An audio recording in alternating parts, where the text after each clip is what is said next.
नमस्कार प्रिय दर्शकों, मैं यशराज तिवारी आप सभी का स्वागत करता हूं प्रोफेशनल एस्ट्रोलॉजी पर। जैसा कि आप सभी जानते हैं, आज रविवार का दिन है और आज मैं आप सभी के सम्मुख उपस्थित हुआ हूं आप लोगों की जन्म कुंडली का निःशुल्क अध्ययन करने के लिए। जैसा कि आप सभी देख पा रहे होंगे, आज का जो हमारा कार्यक्रम है ये कार्यक्रम नंबर 42 है, यानी कि प्रोग्राम नंबर 42 और 312 जन्म कुंडली का अध्ययन हम आज तक इस निःशुल्क कार्यक्रम में कर चुके हैं।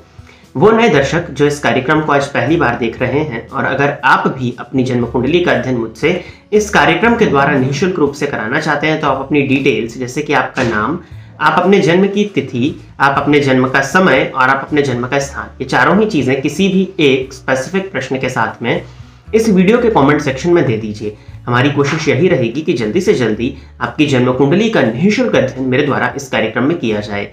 आप लोग जब कमेंट करेंगे तो आपके डिटेल्स देने के बाद में 3 से 4 कभी कभार 5 हफ्ते का समय आपकी जन्म कुंडली का अध्ययन होने में इस कार्यक्रम में लग जाता है। तो डिटेल्स देने के बाद में कृपया करके धैर्य का परिचय दें। और अभी मैं रिसेंट में कमेंट्स को देख रहा था तो लोगों के जो प्रश्न थे वो अजीबोगरीब थे, पहली चीज। दूसरी चीज, कुछ लोगों ने जो प्रश्न दिए हैं वो अपनी रीजनल लैंग्वेज में दिए हैं, जैसे कि किसी ने बंगाली में दिया है तो किसी ने मराठी में दिया है, तो वो समझ में नहीं आता। कोशिश करें कि हिंदी या इंग्लिश, ये 2 लैंग्वेजेस में आप अपने क्वेश्चन दें, तभी आपकी जन्म कुंडली का चयन यहाँ पर हो पाएगा। अगर किसी रीजनल लैंग्वेज में आप अपने क्वेश्चंस देते हैं तो उसका चयन फिर यहाँ पर चाहते हुए भी नहीं हो पाएगा। तो इस बात का आप स्पेशली ध्यान रखिए। अब बिना विलंब किए हम आज अपनी जन्म कुंडली अध्ययन का कार्यक्रम शुरुआत करते हैं इसकी। और पहली जन्म कुंडली जो है ये ललिता शर्मा जी की आईडी से अतुल शर्मा की है। तो अतुल शर्मा जी, आप तैयार रहिए, आपकी जन्म कुंडली मैं ले रहा हूं। इन्होंने डेट ऑफ बर्थ दिया है 28 जुलाई 2004। जन्म का समय बताया हुआ है, फिर वही बात, जन्म का समय ही नहीं दिया हुआ है। क्या कहा जाए, अब 42वें नंबर का कार्यक्रम हम यहाँ पर बना रहे हैं। लोगों को लगा बस निःशुल्क जन्म कुंडली अध्ययन पढ़ लिया, अपनी डिटेल्स दे दी नीचे, उनको लगा कि हो जाएगा। कम से कम पता तो हो कि किन डिटेल्स की जरूरत पड़ती है कुंडली को बनाने में, उसके बाद में तो प्रश्न पूछिए। निःशुल्क में यही होता है। अगली जन्म कुंडली रजनीश कुमार जैन जी की है।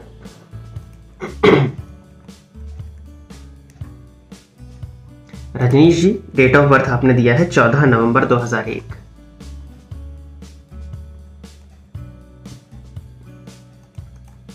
शाम के 5:10, सोलन, हिमाचल प्रदेश।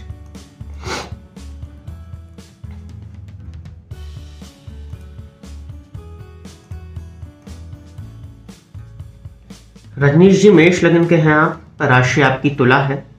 लग्नपति जाकर के जन्म कुंडली के 10वें भाव में बैठे हैं उच्च राशि में मंगल, जो कि कुलदीपक योग हुआ। चंद्रमा के नक्षत्र में, जो कि अर्थात सुखेश है।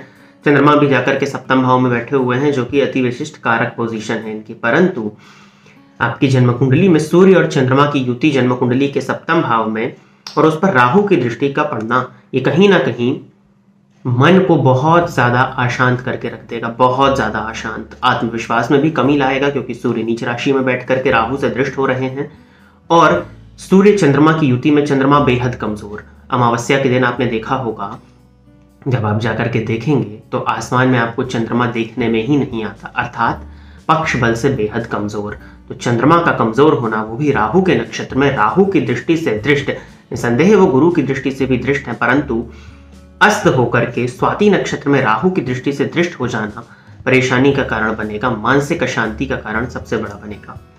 प्रश्न आपने पूछा है स्टॉक मार्केट में करियर कैसा होगा और मैरिड लाइफ कैसी रहेगी। जन्म कुंडली के 7वें भाव में सूर्य चंद्रमा की युति हो और सप्तमेश भी वहीं बैठे हैं शुक्र, और इन सभी पर राहु की दृष्टि पड़ जाए तो दाम्पत्य में तो परेशानी है। आपकी जन्म कुंडली के नवमांश चक्र का भी अगर हम देखें तो वृश्चिक लग्न का नवमांश बनता है, लग्न में राहु बैठे हैं, अर्थात सप्तम में केतु आएंगे। मैरिड लाइफ में इस जन्म कुंडली में सबसे ज्यादा परेशानी। यहाँ एक ही उपाय है, जन्म कुंडली का मिलान करके आपकी शादी होनी चाहिए। चंद्र कुंडली से आप मांगलिक हैं, बाकायदा पॉइंट बाय पॉइंट अपनी जन्म कुंडली का मिलान करें। वैसे भी मेष लग्न के हैं आप, उग्रता यहाँ थोड़ी ज्यादा होती है, उसके बाद ही विवाह की तरफ बढ़े। हालांकि 2001 का जन्म, तो अभी मुझे लगता है उम्र छोटी है, ऊपर से शनि की महादशा। मेष लग्न की जन्म कुंडली में अगर आप ज्योतिषी कार्यक्रम मेरे देखते हैं तो आप समझ ही रहे होंगे शनि की महादशा क्या कराएगी। तो इस बात का तो ध्यान रखना होगा कि मैरिड लाइफ में परेशानी है। बात आ गई स्टॉक मार्केट। स्टॉक मार्केट में भी करियर की बात नहीं कहूंगा, पंचम पति नीच के और चंद्रमा पीड़ित है। जिस व्यक्ति का पंचम मजबूत हो परंतु चंद्रमा पीड़ित हो तो भी मेरे द्वारा अक्सर मनाही ही की जाती है। चंद्रमा बेस है, मन आपका बेस है, इस कुंडली में चंद्रमा पीड़ित है। चंद्रमा के पीड़ित होने के बाद में बुध शुक्र की युति है आपकी कुंडली में। भले ही आप स्टॉक मार्केट से अच्छी इनकम को जनरेट कर लें, जहां पर शुक्र मालव योग में बैठे हुए हैं, नवमांश में भी दोनों ग्रहों की युति बनी हुई है जो कि कुंभ राशि में है, ठीक है, बुरा नहीं कहेंगे, ठीक है, परंतु जन्मांक में भी गुरु की दृष्टि से दृष्ट है जो कि भाग्येश है। परंतु पैसा आ भी जाए तो मन, शेयर मार्केट में मन की आवश्यकता बहुत ज्यादा है। चंद्रमा पीड़ित है अर्थात मैं टोटली मना आपको कर रहा हूं, बहुत छोटा अमाउंट लगाना चाहें तो लगाएं, परंतु ये आपका मेन करियर कभी नहीं हो सकता। मंगल दशम में है, हालांकि मन अशांत है तो जो मैं बोलने जा रहा हूं उसमें भी परेशानी। चाहे तो मेडिकल के क्षेत्र में अपना करियर बना सकते हैं, पुलिस इत्यादि, डिफेंस इत्यादि के क्षेत्र में आप अपना करियर बना सकते हैं। जन्म देखा जाए तो आपका सायंकाल का है, मंगल को तो भी षड्बल में बल मिल रहा है। मंगल आपकी कुंडली में अत्यंत बलवान प्लैनेट है, लग्नपति होकर दशम में बैठ करके लग्न को देख रहे हैं। ये मुझे लगता है कि आपकी कुंडली को बहुत हद तक बैलेंस कर देंगे। सब कुछ होते हुए भी जो लोगों का मन अशांत होता है ना, उस तरह की ये कुंडली मुझे दिखाई पड़ती है। शेयर मार्केट की तरफ एकाएक ना जाएं, मंगल से संबंधित काम आप अपने करियर को सिलेक्ट करें, साथ में छोटा सा आप कर सकते हैं शेयर मार्केट, हालांकि वो भी म्यूचुअल फंड में ही जाएं। आप एकदम से स्टॉक्स में इन्वेस्ट करना आपकी कुंडली के हिसाब से मुझे ठीक नहीं दिखता, कारण चंद्रमा पीड़ित अवस्था में है। उपाय के तौर पर बस पूर्णिमा का व्रत किया करें और सूर्य को जल दें, नित्य आदित्य हृदय स्तोत्र का पाठ करें। ये 3 उपाय आपके लिए आजीवन के हैं। ये पूछना नहीं कि कब तक करना है, कैसा करना है, आजीवन इसको करते रहना है। पूर्णिमा की रात में चंद्रमा को दुग्ध से अर्घ्य देंगे तो वो भी आपके लिए बेनिफिशियल होगा। अर्बिका जी की आईडी से अशोक सिंह जी की कुंडली है। अर्बिका रेड थ्रो उन्होंने लिखा है, लेकिन नाम जो है कुंडली का वो अशोक सिंह का है। 19 मई 1985 जन्म का समय बताया हुआ है 3:25 दोपहर के, और जन्म स्थान है बुदौन। आप लोग प्लीज स्टेट भी लिख दिया करिए, अगर एक ही जगह होगा तब तो मिल जाएगा, उसमें भी कभी कभार प्रॉब्लम हो जाती है। यूपी में दिखा रहा है, फिर भी स्टेट भी लिखा करें तो ज्यादा बेहतर होगा। कन्या लग्न के हैं आप, राशि मेषपंथी है आपकी। प्रश्न आपने पूछा है, मैं एडवोकेट हूँ, प्राइवेट एडवोकेट हूँ, मेरी फाइनेंशियल कंडीशन कैसी रहेगी और गवर्नमेंट जॉब लगेगी? देखिए 1985 का आपका जन्म है, 1985 का जन्म होना अर्थात 40 में 3 कम, तो इस एज में अगर कोई वैकेंसी है तब तो इस विषय में चर्चा हम कर सकते हैं। सूर्य भाग्यस्थ है, षड्बल में बलवान है, परंतु मृत अवस्था में है, नवमांश में भी वो शनि के घर में है, कुंभ राशि में। गुरु नीच राशि में है, परंतु शनि की दृष्टि से दृष्ट हो जा रहे हैं तो नीचत्व एक तरह से भंग हम मानेंगे। नवमांश में वो उच्च के हैं तो ऑलरेडी गुरु का नीचत्व तो भंग ही माना जाएगा, वो प्रभाव उच्च की तरह ही देंगे। कन्या लग्न की जन्म कुंडली में देखा जाए तो भाग्येश का उच्च का होना सूर्य को बल प्रदान करेगा, क्योंकि सूर्य भाग्य भाव में है और सूर्य जिसके घर में बैठे हैं वो स्वतः उच्च राशि में बैठा हुआ है तो बल प्रदान करेगा। तो इस कुंडली में अगर हम देखें तो सरकारी नौकरी के योग तो हैं, परंतु अष्टम पति का जाकर के दशम पति का जाकर के अष्टम भाव में बैठ जाना, और बुध हैं जो कि भरणी नक्षत्र में बैठे हैं, शुक्र के नक्षत्र में, लेकिन दशम पति होकर के अष्टम में गए हैं तो आजीवन करियर में संघर्ष की स्थिति तो रहेगी। अब इस फेज में जिस उम्र में आप खड़े हुए हैं, मुझे लगता नहीं है कि कोई वैकेंसी इस समय पर होनी चाहिए। फिर भी राहु की महादशा में सूर्य का अंतर चल रहा है अगस्त 2022 तक, जो कि आपके मन में सरकारी क्षेत्र में जाने के लिए विचारों को उत्पन्न कर रहा है। ऐसी कुछ व्यवस्था है तो अगस्त तक प्रयास करें, नहीं तो प्राइवेट क्षेत्र में ही आप आगे बढ़ें, आपके लिए वही ज्यादा उचित होगा। अब रही बात धन की, तो धन भाव के अधिपति सप्तम भाव में उच्च के बैठे हैं और लाभेश अष्टम भाव में बैठ करके धन को देखते हैं। धन की स्थिति ठीक है, गुरु नवमांश में उच्च का फल दे रहे हैं, तो ओवरऑल इस कुंडली में धन इत्यादि को लेकर के मैं समझता हूँ चिंता करने की जरूरत तो नहीं ही दिखाई पड़ रही। सूर्य पर शनि की दृष्टि का पड़ जाना सरकारी नौकरी के अगर योग में कह भी दूं तो बहुत दिक्कत कराएगा और मान सम्मान में भी कमी दिखाएगा। तो आप प्राइवेट क्षेत्र में ही बने रहें, और कन्या लग्न के हैं आप, प्राइवेट प्रैक्टिस भी अगर करना चाहें तो कर सकते हैं। अगली जन्म कुंडली है सौरभ वाघे जी की। उपाय के तौर पर अशोक सिंह जी आप भी सूर्य की आराधना ही किया करें।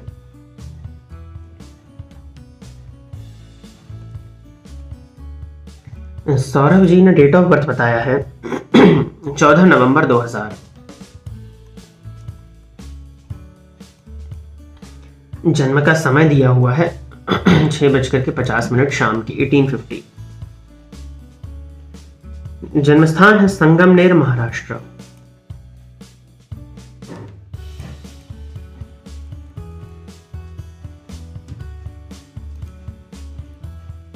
सौरभ जी वृषभ लग्न के हैं आप, मिथुन राशि है आपकी।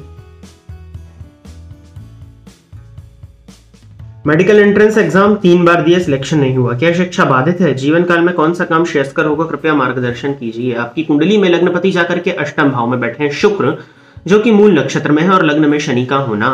वृषभ लग्न की जन्म कुंडली को अगर हम देखें तो शनि योग कारक प्लैनेट होते हैं, परंतु जाकर के लग्न में बैठ करके प्रत्येक कार्यों को विलंबित कराएंगे। पहली चीज, अगर आप लोग मेरे कार्यक्रम को देखते हैं तो अक्सर मैंने कहा कि लग्न में गुरु का होना लग्न और नवम में बहुत अच्छा माना जाता है, परंतु वृषभ लग्न की जन्म कुंडली में अष्टमपति होकर के जाकर के गुरु लग्न में बैठे हैं, वो भी वक्री अवस्था में।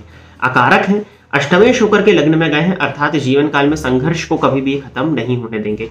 लग्नपति का जाकर के अष्टम भाव में बैठना अवयोग होता है और ये जातक को जीवन काल में जीविकोपार्जन में संघर्ष कराता है, अर्थात लग्नेश और अष्टमेश का परिवर्तन आजीवन संघर्ष रहेगा। अगर मैं क्लियर कहूं आपसे, 2000 का आपका जन्म है, नवंबर का जन्म, नवंबर 2021 साल की आपकी उम्र है, कोई छुपाने वाली बात यहां पर नहीं है। आजीवन संघर्ष, आजीवन शनि का लग्न में होने की वजह से विलंब इस कुंडली में रहेगा। परंतु वृषभ लग्न की कुंडली में भाग्येश और दशमपति होकर के शनि लग्न में गए हैं, रगड़ेंगे बहुत ज्यादा, बहुत मेहनत कराएंगे, बहुत ज्यादा, अधिक से परिश्रम, परिश्रम, अत्यधिक परिश्रम, उसके बाद में इस कुंडली में सफलता आपको मिलेगी। गुरु की महादशा चल रही है, जो कि खत्म मतलब शुरू हुई है। गुरु में शनि का अंतर, गुरु का अंतर बीतने दीजिए। गुरु में शनि का अंतर 28 मार्च 2022 के बाद से लगेगा। राशि आपकी मिथुन है, फलस्वरूप आपको ढैया भी चल रही थी। इस कुंडली में समय ठीक नहीं था, तो विकास तो बाधित है। और शिक्षा बाधित होने की अगर हम बात करें तो गुरु की महादशा के पहले आपने क्या देखी? राहु की महादशा। और बाल्यकाल में अगर राहु की महादशा आ जाए तो शिक्षा को ये बाधित कर देती है। नो डाउट आपने 12th क्लियर किया, परंतु कहीं ना कहीं आप अगर अपने अंतर मन में भी झांक के देखें तो कंसेप्ट वीक होंगे। ये राहु की महादशा का प्रभाव है। राहु भी जाकर के द्वितीय भाव में बैठे हुए थे, नो डाउट मिथुन राशि में है, परंतु बुध के घर में, बुध षष्ठ भाव में है। और कहीं ना कहीं इन्होंने राहु चंद्रमा का साथ हो जाना आपकी शिक्षा को तो इन्होंने बाधित किया, जो प्रारंभिक शिक्षा है उसको बाधित किया। अब प्रारंभिक शिक्षा बाधित हो तो जो आप बोल रहे हैं मेडिकल एंट्रेंस एग्जाम, जो नीट का आपका एग्जाम होता है, तो कहीं ना कहीं क्या कंसेप्चुअल क्वेश्चंस तो पूछे जाते हैं ना, उसमें आपके 11th और 12th का बेसिक ही तो वहां पर आ रहा है। तो जब 11th और 12th का बेसिक ही वीक होगा तो ऑब्वियस सी बात है कि वहां पर जाकर के न्यूमेरिकल्स बनाने में आपको परेशानी जाएगी। ये तो क्लियर आपकी कुंडली में दिख रहा है, शनि लग्न में है। अब क्या किया जाए? इस कुंडली में अगर मैं देखूं तो शनि का लग्न में होना, दशम भाव के अधिपति का लग्न में बैठ करके दशम भाव को देखना, जो कि शनि है। नवमांश में भी शनि दशम भाव में अर्थात स्व राशि में बैठे, लग्न वर्गोत्तमी है आपका प्लस पॉइंट। मंगल की दृष्टि का अगर हम देखें तो मंगल पंचम भाव में बैठे हैं, कन्या राशि में, हस्त नक्षत्र में सम होकर के बैठे हैं, लेकिन लाभ भाव को देख रहे हैं। आपकी कुंडली में देखा जाए तो इंजीनियरिंग के क्षेत्र में आपको आगे बढ़ना चाहिए। इंजीनियरिंग के क्षेत्र में आप अच्छा करियर बना सकते हैं। बात वही आ जाती है कि अगर आप मेडिकल एग्जाम को दे रहे हैं तो आपने बायोलॉजी लिया होगा, तो एकाएक मैं आपको, अब आप वहां तो जा भी नहीं पाएंगे, मैथ्स आपके साथ नहीं होगा। होता है कुछ लोग करते हैं, साथ में ले लेते हैं, देखा मैंने, मेरे साथ के कई लोगों ने लिया था, ठीक है। हालांकि लिया था जिन्होंने, वो भी इन दोनों ही फील्ड से संबंधित काम नहीं कर रहे हैं। पंचमपति षष्ठ में बैठे हैं। देखिए, पंचमेश का षष्ठ भाव में बैठना, सामान्य सूत्र तो यही कहता है कि व्यक्ति जिस क्षेत्र की पढ़ाई करे उसमें काम ना करे, इस बात की संभावनाएं बना देता है ये। लेकिन फिर भी अगर देखा जाए तो शनि दशम को देख रहे हैं, शनि से संबंधित किसी भी प्रकार का काम आप कर सकते हैं। और अगर हम आपको व्यापार में जाने को कहें तो वहां भी संघर्ष होगा। आप आयुर्वेद की तरफ भी ट्राई कर सकते हो, लग्न में गुरु बैठे हैं, आप आयुर्वेद की तरफ भी ट्राई कर सकते हो, आपकी फील्ड से ही संबंधित है।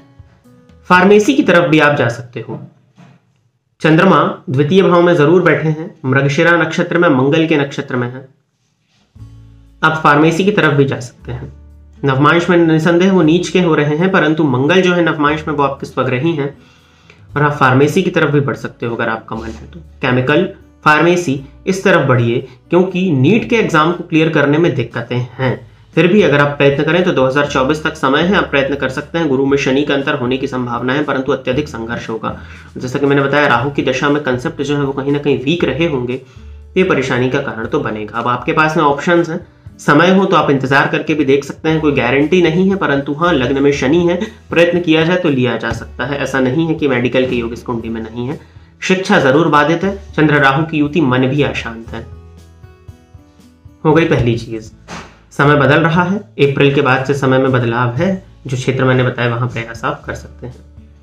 गणेश जी की आराधना नित्य ओम गं गणपतये नमः 1 माला या 3 माला जाप करिए। संकट नाशन गणपति स्तोत्र का पाठ करिए। सूर्य को जल दीजिए, हो सके तो रोज नहीं तो गुरुवार के दिन किसी भी एक मंदिर में दर्शन करने के लिए जाइए और ब्राह्मणों का आशीर्वाद लिया करिए, पैर छुआ करिए ब्राह्मणों के, बड़ों का आशीर्वाद लीजिए, बड़ों का सम्मान करिए। ये उपाय आपके लिए आवश्यक हो। शनि लग्नगत है, हनुमान जी की आराधना भी आपको आजीवन करते रहनी है।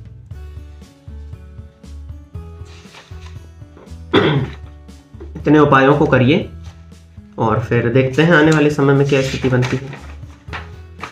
और अगली जन्म कुंडली है, ये आईडी ही है मधुज मिरेकल, लेकिन भाविन नाम से ये आईडी है।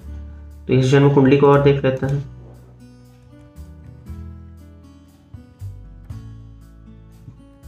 भाविन 15 अक्टूबर 1991,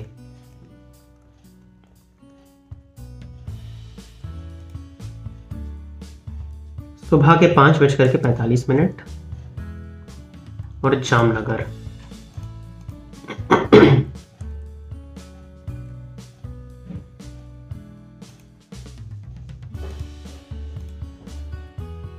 कन्या लग्न के हैं आप भाविन जी, राशि आपकी धनु है। अभी तक शादी नहीं हुई है, पैसों का टेंशन रहता है। पैसों का टेंशन रहता तो शादी कैसे होगी? आज के इस परिवेश में पैसों का अगर टेंशन है तो विवाह में तो ये परेशानी का कारण बनेगा ही ना। लग्नपति जाकर के धन भाव में बैठे हैं और धनपति 12वें भाव में। धन का चिंता तो मैं कहूं तो आजीवन ही रहने वाला है। धन को लेकर के धन संचयन इस कुंडली में नहीं है। लाभेश चतुर्थ में है, ये ठीक है, अपने से छठे गए हैं, परंतु लाभेश का जाकर के चतुर्थ में बैठना ठीक मानेंगे हम। लग्नेश धन भाव में है, अर्थात अब सामान्य सूत्र तो यही कहता है ना, लग्नेश जिस भाव में जाकर के बैठ जाए उस भाव की वृद्धि करेंगे। तो लग्नेश का धन भाव में जाकर के बैठना तो अच्छा है, परंतु धनपति का जाकर के 12वें भाव में बैठना हालांकि बहुत विचारणीय है कि वो शुक्र है, और शुक्र भी 12वें भाव में बैठ करके व्यक्ति को अति सौभाग्यशाली बना देते हैं। तो फलस्वरूप क्या निष्कर्ष निकल के आया? धन होगा, धन के कारण लग्जरीज लाइफ भी होंगी, लग्जरियस लाइफ भी होगी, सौभाग्यशाली भी होगा व्यक्ति, परंतु व्ययपति लग्न में धन संचयन नहीं हो पाएगा। लग्नपति व्यय में बैठे धन संचयन नहीं हो पाएगा, पैसा आएगा पैसा जाएगा। पहली चीज रही आपका जो मेन प्रश्न है, विवाह सप्तमपति गुरु ही है, 12वें भाव में जाकर के बैठे हुए हैं और राहु की दृष्टि से दृष्ट है। नवमांश कुंडली में अगर गुरु की स्थिति को देखा जाए तो उच्च के हैं। राशि आपकी धनु बनती है। विवाह का योग अगर आपका हम देखें तो चल ही रहा था, जो कि 13 अप्रैल 2022 तक है।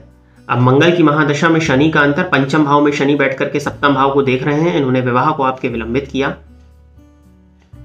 मंगल की महादशा में बुध का अंतर आप अभी देख रहे हैं, और बुध का संबंध किसी भी प्रकार से आपके सप्तम भाव से नहीं है। मुझे लगता है कि अप्रैल 2023 के बाद में मंगल की दशा में शुक्र का अंतर आने दीजिए, वहां पे गुरु का गोचर भी बदलेगा, तब आपकी कुंडली में विवाह के योग बनेंगे। तो विवाह का प्रयास किया जाए। धन संचयन इस कुंडली में नहीं है, धन संचयन के पीछे ना भागें, मेहनत करें तो बस एकमात्र जगह पर अपने सोर्सेज ऑफ इनकम को बढ़ाने के लिए, बस आप यही कर सकते हैं।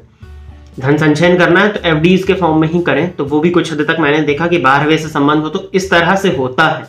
पूछा मैंने बहुत से लोगों से तो एफडीज में होता है, जिनकी कुंडली में मैंने देखा है। तो एफडीज में अगर आप करें, हालांकि वो लाभेश का व्यय में जाने से होता है, धनपति का व्यय में जाने से तो बहुत ही परेशानी हो जाती है, पैतृक संपत्ति को भी लेकर के, संपत्ति को, लेकिन ये शुक्र है तो शुक्र को 12वें में हम कुछ पॉजिटिव देख करके ही मानेंगे, तो ये ठीक है। मैंने बताया था कि मेष लग्न की कुंडली में शुक्र 12वें जाकर के बैठ जाए धनपति होकर के तो भी ये परेशानी नहीं करेंगे, क्योंकि वहां वो उच्च के होते हैं, शुक्र को 12वें में बल मिल जाता है। लेकिन यहाँ पर द्वितीयपति होकर के, लेकिन वो शुक्र है गुरु के साथ बैठे हुए हैं, तो कुछ तो पॉजिटिविटी है ना। तो एफडी के फॉर्म में आप सेव करें, वो आपके लिए ठीक है, और सोर्सेज ऑफ इनकम को बढ़ाने की ही तरफ आप एफर्ट्स करें। विवाह का योग अभी नहीं है, अगले वर्ष विवाह का योग मैं देखता हूं। आपसे भी कहूंगा गुरुवार का उपवास कर लें अगर हो सके तो, और अर्गला स्तोत्र का पाठ करें, साथ ही साथ पत्नी मनोरमाम देही मनोवृत्तानुसारिणीम तारिणीम दुर्ग संसार सागरस्य कुलोद्भवम शुक्रवार से प्रारंभ करके रोज एक माला अर्थात 108 बार जाप करना शुरू करें जब तक शादी नहीं हो जाती। यही उपाय किया जाए, भगवान की शरण में रहें, यही आपके लिए श्रेष्ठ है और विवाह का योग अगले वर्ष में बनता हुआ दिखाई पड़ता है। तो प्रिय दर्शकों, इतनी ही जन्म कुंडली लेकर के आज मैं आप सभी के समक्ष उपस्थित हुआ था। आशा करता हूं आप सभी संतुष्ट होंगे।